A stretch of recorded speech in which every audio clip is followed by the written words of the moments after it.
10 random questions while my coffee cools down from being scalding hot. I like my mocha pot, but it literally comes out at around 99 degrees, just under boiling temperature. So if you were to try and drink that, you would get hurt. Although I have seen people do it. Let's reword that. I'd get hurt. I'm sure my mother wouldn't have. She's just right out of the pot, you know what I mean? Anyways. Question one. Other than a good joke, what is one thing that makes you laugh? Physical comedy. I hate to say it, but because I give people heck for posting videos of people tripping and stuff like that, but I can't help it. I want them to be okay, but I think it's funny at the same time. I think there's something fundamentally wrong with us that we, as a species, find that amusing. So, number two, can a person act out what they are dreaming and not wake up? Yes, you can. I forget the autonomic state or something. There's a name for it. But people have actually dreamed that they were doing things and did them. Sleep eating is one of them that is very common. People will go actually cook meal, make a sandwich, stuff like that. In rare cases, they will drive their car to the store and get stuff and not ever wake up. So it's not common, thank God, because it's incredibly dangerous for people to be doing this. But yeah, there actually have been a couple of murders while people were in this state. So yeah, it is possible. My brother used to sleepwalk all the time too. Although that's not quite the same thing. How old were you when you started using a phone? I think I was 6 or 7. It was way in the wee grades of school, anyways, when I was allowed to use the phone by myself. Back then, it was a rotary phone. It was actually physically hooked to the wall. You had to dial it, like you see in the old movies, right? And then we were all hyped to get a push-button phone, and it was, dialed instead of pulse dialing with the rotary. It made noises, and we were like, "Ooh, this is so cool," you know. Yeah. At the time, if you wanted more than one person in the house to be talking to somebody, you had to have an extension as well. It was kind of, yeah. Anyways, as for cell phone, God, it's got to be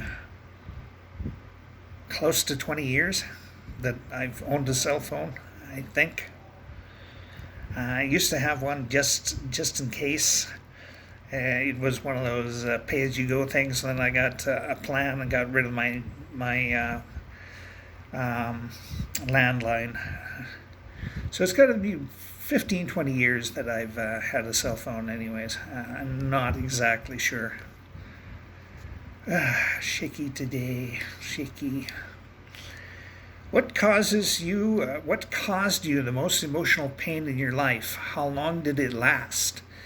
Will you ever be over it fully? The most emotional pain in my life was watching my mother die, and it was a prolonged process. It took a year and a half to 2 years, something like that. It's a shame I can't remember the time frame, but it's either a year and a half or 2 years, somewhere in between there, that it took her to die, and it was soul crushing. And when she finally did die, it was a relief more than anything. And I didn't really grieve until I got all of everything done. Her buried and cremated and buried, and all her finances in order and all that stuff. Then I started grieving quite a lot, and it took a while to get over it. But I will never be fully over it. I will never be fully over the loss of anyone I loved. So that includes friends. So yeah, they'll always be there in my heart. By the way, I'm freezing cold, even though the fan's on. It's physically on here. I'm freezing cold. That's why I'm so shaky and stuff. Anywho,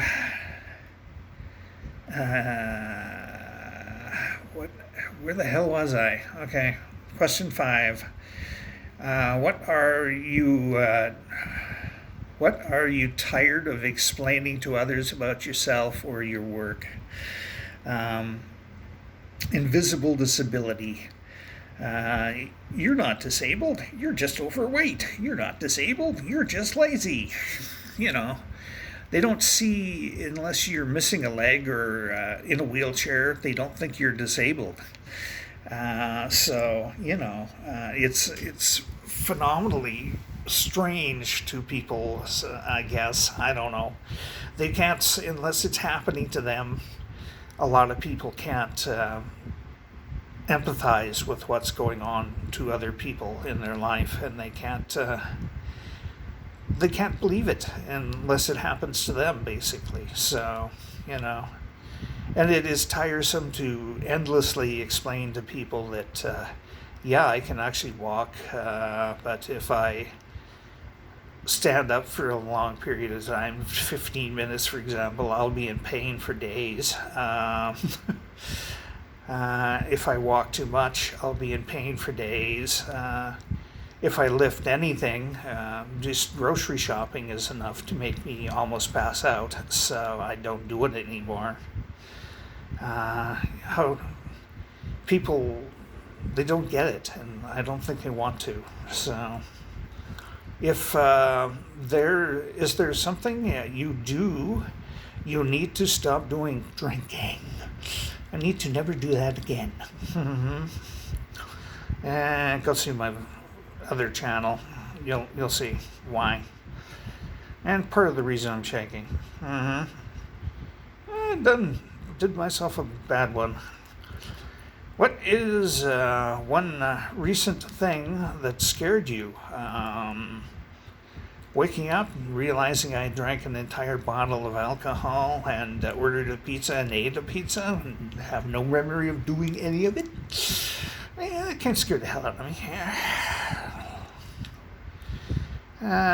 Who is always there for you no matter how dark things get? My friends. They're there. They're always there. Have you ever had a fortune cookie be correct? They're so vague. You will travel, blah, blah, blah. Money will come into your life, blah, blah, blah. They're too vague to be correct. So if there were specific things that, like, you're going to win exactly $612.14, then it could be correct. If you just give a generalization, I wouldn't call that being correct about anything. So, I'm going to have to say no. What is an opinion or belief you can never be swayed from? Opinion or belief that I can never be swayed from? My spiritual belief, I think, my particular brand of spirituality, which isn't conforming to any religion. I think that we're on an individual path, and I don't think anybody is ever going to sway me from that. It's that simple.